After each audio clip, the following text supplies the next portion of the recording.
E aí, pessoal, tudo bem? Estamos aqui novamente no seu canal Licitação e Gestão, trazendo mais novidades, mais informações para poder enriquecer o conhecimento de vocês sobre esse assunto, né? Sobre esse mundo amplo, complexo das licitações e contratações públicas. Meu nome é Frederico, para quem não conhece, sou servidor público há quase 26 anos. Semana que vem eu completo 26, né, dia 10/10. E sou servidor público federal, tá bom? Administração direta. E eu leciono sobre isso desde 2013. Gosto de lecionar, gosto de ensinar, e eu fico mais feliz ainda quando eu vejo que os meus alunos aprenderam de verdade, que tiveram sucesso lá na frente, tá? E realmente isso é o que mais me motiva e me compensa, tá bom? Esse esforço que eu tenho, né, de produzir conteúdo. E qual que vai ser o tema de hoje? O tema de hoje era para ser e ele ficou um pouquinho mais complexo, tá? Eu pensei em falar sobre diferença entre glosa e multa. Só que eu vou falar diferença entre glosa, retenção e multa. Vai ficar um pouquinho mais complexo. Depois da vinheta a gente continua o nosso bate-papo.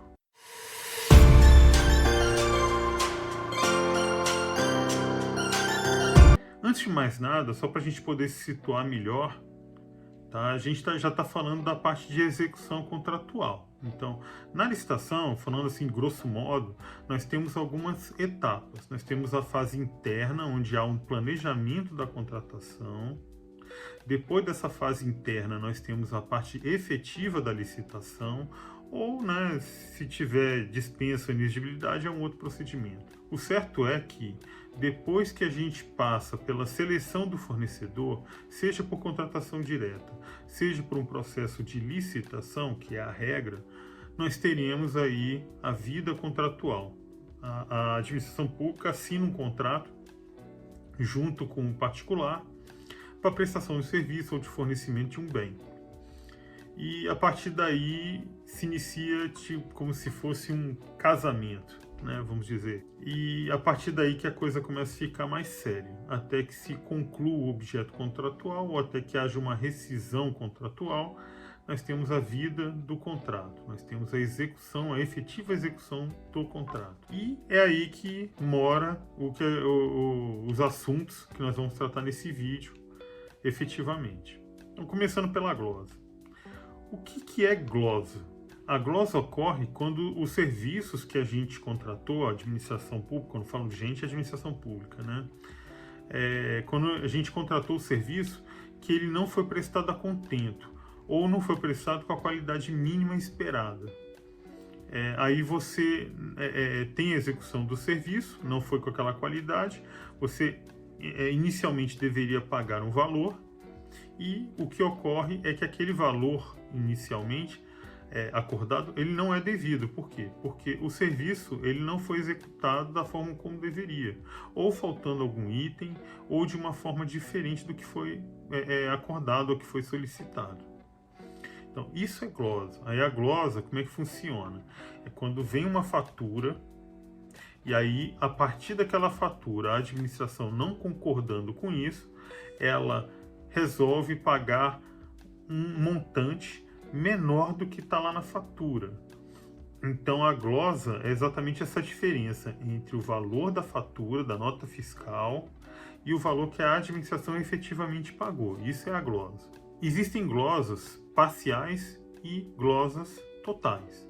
Ou você glosa uma parte da nota fiscal, ou você glosa ela de forma total. Se houver necessidade de aplicar uma glosa, quem é que aplica essa glosa? É o gestor do contrato, de acordo com o Manual de Gestão e Fiscalização de Contratos do DENIT. Eu acabei pesquisando e fui procurar no Regulamento Federal. É o Decreto 11.246 de 2022. Lá trata de agente de contratação, trata da comissão, né, de licitação, da equipe de apoio, dessas figuras todas que são citadas na Lei 14.133 de 2021.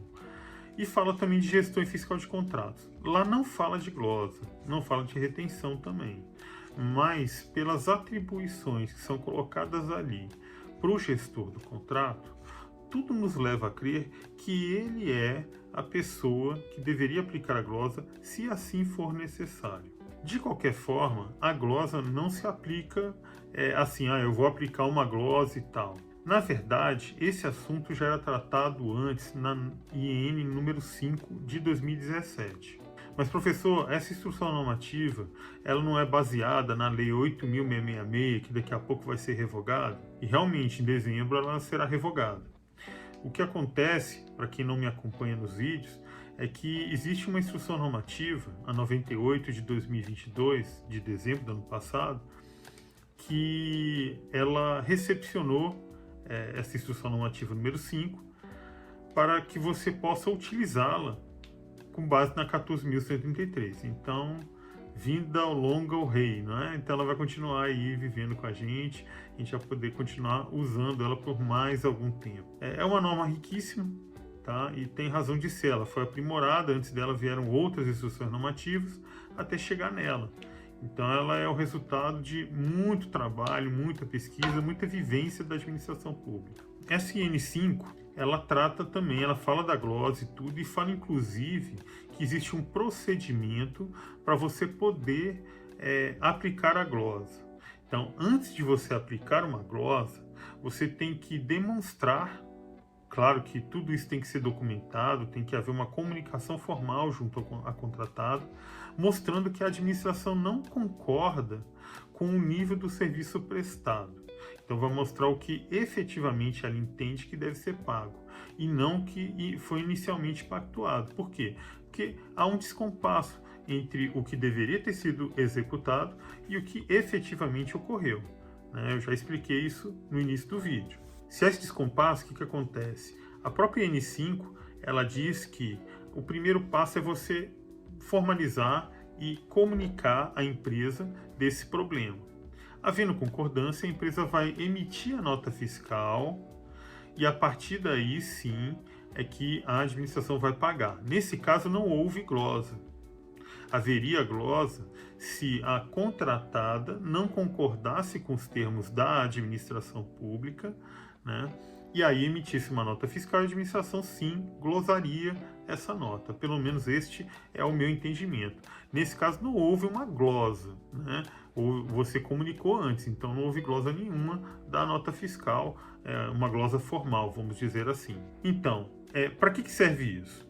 O que acontece é que se a empresa emitisse uma nota fiscal no valor cheio, ela pagaria tributos, recolheria tributos no valor maior.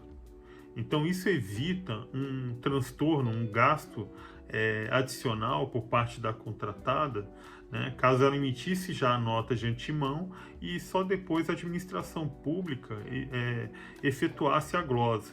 É para isso que serve essa comunicação formal. Até aqui nós falamos só de glosa. E a retenção? Bora falar sobre retenção.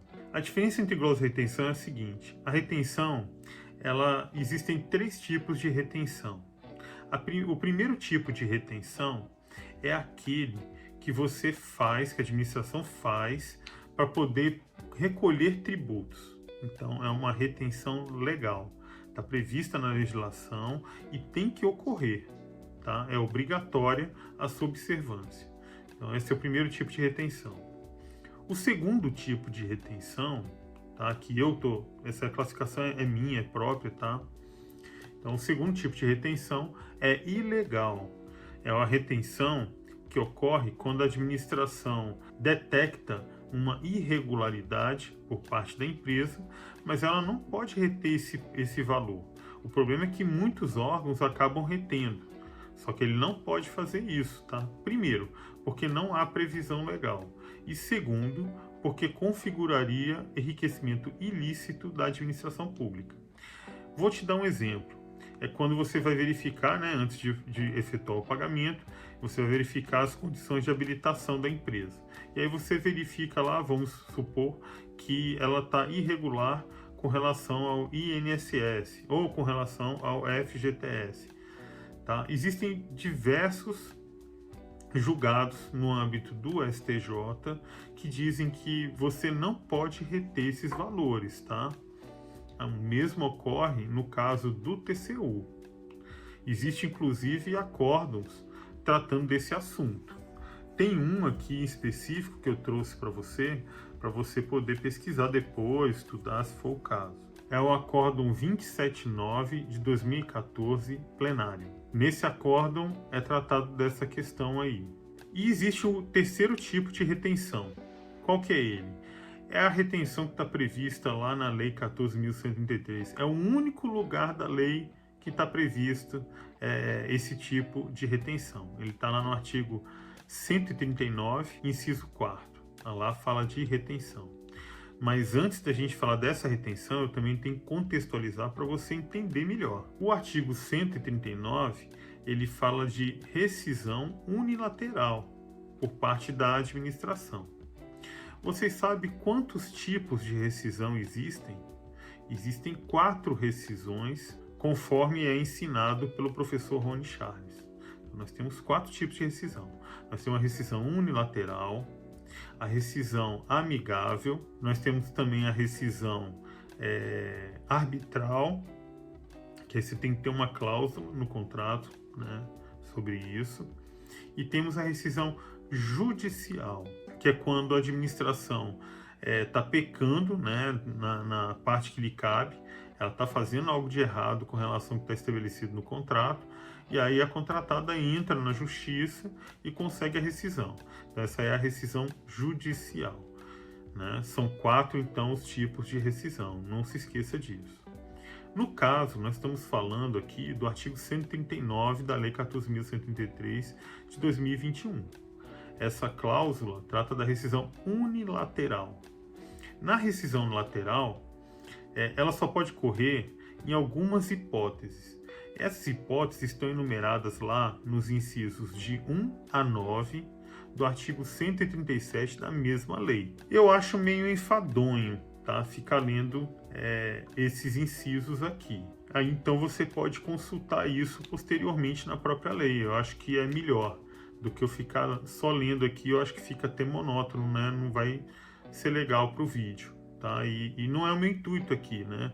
Quando eu pensei a fazer esse canal, criar esse canal e começar a trazer conteúdo, eu pensei em fazer alguma coisa mais legal, mais digestiva, né? Uma coisa mais fácil para as pessoas poderem entender, porque esse mundo ele é complexo, tá? E já que eu estou falando nisso, vamos fazer aqui um adendo, tá? Eu sempre tive muita dificuldade para aprender sobre licitações e contratos, tá? Estou realmente me abrindo para você aqui nesse vídeo. Assim como muitos de vocês que me assistem, nossa, cara, quanta dificuldade que eu senti. E eu estudava para concurso público, né? E já era servidor do Ministério Público da União nessa época, eu estava estudando para outros concursos. E eu sentia muita dificuldade, achava muito complicado, muito chato. E aí eu resolvi aprender na prática. E aí eu me apresentei, né, para as autoridades superiores lá do meu órgão, que eu trabalhava na época, falei que eu tinha interesse, e aí eles me colocaram. E fui pregoeiro, né, presidente de comissão de licitação durante 9 anos. E nesse tempo eu acabei aprendendo muito, né, por isso que eu estou aqui até hoje. Acabei ocupando outros cargos, né, de chefia nessas áreas e tudo, e estou aqui, ocupando outro cargo de chefia e tentando fazer o meu melhor para a administração pública federal. Bom, mas vamos voltar aqui para o nosso assunto, tá? Fazendo uma rescisão lateral. E tem os casos que eu já falei para vocês. Estou lá no artigo 137, do inciso 1º ao 9º. Cabe aqui um detalhe, tá? Cabe aqui mencionar esse detalhezinho. É que, de acordo com o professor Rony Charles, né, ele traz na sua obra que existem vários julgados do STJ e do TCU que dizem que você não pode fazer qualquer tipo de rescisão amigável. Você não pode, por exemplo, fazer rescisão amigável com base num fato que lá na legislação está dizendo que é para rescisão unilateral. Se aquele fato, aquele caso, aquela situação que está lá entre os incisos 1º e 9º do artigo 137 ocorreu, a administração não tem a opção de fazer uma rescisão amigável com a empresa. Ela tem que obrigatoriamente fazer uma rescisão unilateral, tá? Com todas as consequências advindas disso. E nós estamos falando então desse terceiro tipo de retenção, Essa retenção está lá no inciso 4º do artigo 139, conforme eu falei. Essa retenção é para quê? É quando a empresa está incorrendo em algum tipo de inexecução, causou algum tipo de prejuízo para a administração que levou a essa rescisão unilateral. E aí, nesse caso, a administração pode reter alguns valores que ela tem, que a empresa originariamente teria direito, mas ela tem que apurar, avaliar, né, abrir um processo, né, e justificar e tudo, poder ressarcir os prejuízos que ela, a administração, sofreu em decorrência do problema de execução da empresa, ou em execução parcial ou total. E além disso, também serve essa retenção para pagar eventuais multas, e aí a gente está falando de sanção. Só lembrando aqui, tá, gente? Multa e retenção não são tipos de sanção administrativa. Sanção administrativa eu vou falar daqui a pouco, tá? Por que eu não uso a garantia? Seria uma possibilidade, só que há uma preferência. A gente não pode ir direto na garantia. O ideal é você reter os valores e dali você subtrair os créditos, né, os valores que você tem que ressarcir os danos causados pela empresa e o pagamento de eventuais multas. Se, mesmo assim, os valores que foram retidos não forem suficientes para cobrir essas despesas, aí sim você vai se socorrer da garantia. Mas antes da gente entrar nas sanções, ainda tem a questão de como que eu vou aferir se aquele serviço ele foi bem feito, se foi de boa qualidade, como é que eu vou dizer isso? Bom, o ideal é você utilizar um instrumento de medição de resultados, o IMR, que antes a gente chamava de Acordo de Nível de Serviço. Muita gente conhece por esse nome. O fato é que a legislação foi passando o tempo e deu um outro nomezinho, IMR. Esse IMR, ele é um instrumento que está dentro do contrato, vai ter cláusulas contratuais, tudo direitinho, e é lá que você vai estabelecer o quê? Quais são os resultados que a administração pretende obter durante a execução dos serviços. E você vai ter que estabelecer, inclusive, os indicadores. Tá? O IMR nada mais isso, é centrado em indicadores. O que são indicadores? Eles são números que você constrói eles, tá? Para você poder medir alguma coisa, né? Para você ver se está certo. Por exemplo, você quando está passando calor ou frio, onde é que você vai descobrir se realmente está calor, qual a intensidade do calor? No termômetro, não é? Então, é ali que você vai medir como é que está a temperatura local, né? E aí você vai poder refletir e avaliar várias coisas com relação a isso. O IMR é mais ou menos isso, tá, gente? Você vai criar um indicador. Então, tem que ser um indicador que seja objetivo e que seja de fácil mensuração, que você consiga identificar com facilidade e calcular também com facilidade. A partir daí, você vai chegar num número. Esse número que vai te mostrar se a execução do contrato ela está satisfatória ou não. Eu tenho visto alguns IMRs dentro de minutas contratuais que são anexos aos editais de licitação. Então, eu pesquisei, na verdade, editais de licitação, que aí tinha um anexo lá, que era o contrato, e lá tratava do IMR. Né? E aí, lá eles, via de regra, o que eles falam? O que se espera é que o contrato seja 100% em termos de qualidade. Se cair um pouquinho abaixo disso, já não é satisfatório. Tem toda a razão, né? Faz toda lógica. E aí você tem que estabelecer vários parâmetros. Por exemplo, limpeza. Você vai averiguar se tem algum lugar que não está limpo, se está faltando papel higiênico, se está faltando papel toalha no banheiro. Então você vai fazendo esses tipos de avaliações. Você vai visitando os banheiros, né, quem é o fiscal do contrato, fiscal técnico, e aí você vai olhando isso e vai fazendo as anotações. E aí, se tiver algum problema, realmente você vai glosando da fatura, ou você, melhor, né? Você segue o procedimento, está na IN5 de 2017, como eu falei. Lembrando que ela foi recepcionada pela IN 98 de 2022. Vamos agora para o último assunto, né? Que são as sanções. Lá no manual de gestão e fiscalização de contratos do DENIT, lá fala que se houver problemas de glosa, você obrigatoriamente vai ter que abrir um processo sancionatório, tá?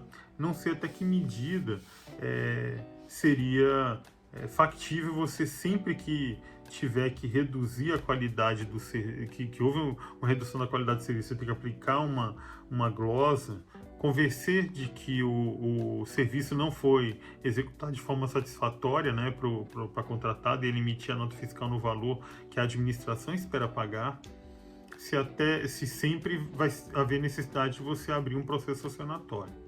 O fato é que no processo sancionatório nós temos 4 tipos de sanções previstas, né? Nós temos advertência, multa, suspensão de licitar e contratar e declaração de inidoneidade. No caso aqui, nós estamos falando no vídeo mais especificamente sobre multa. E não podemos nos esquecer que existem 2 tipos de multa. Existe uma multa moratória. O que é multa moratória? Ela vem de mora. O que é mora? É quando a empresa está demorando em executar o contrato ou entregar o objeto, né, um produto, né?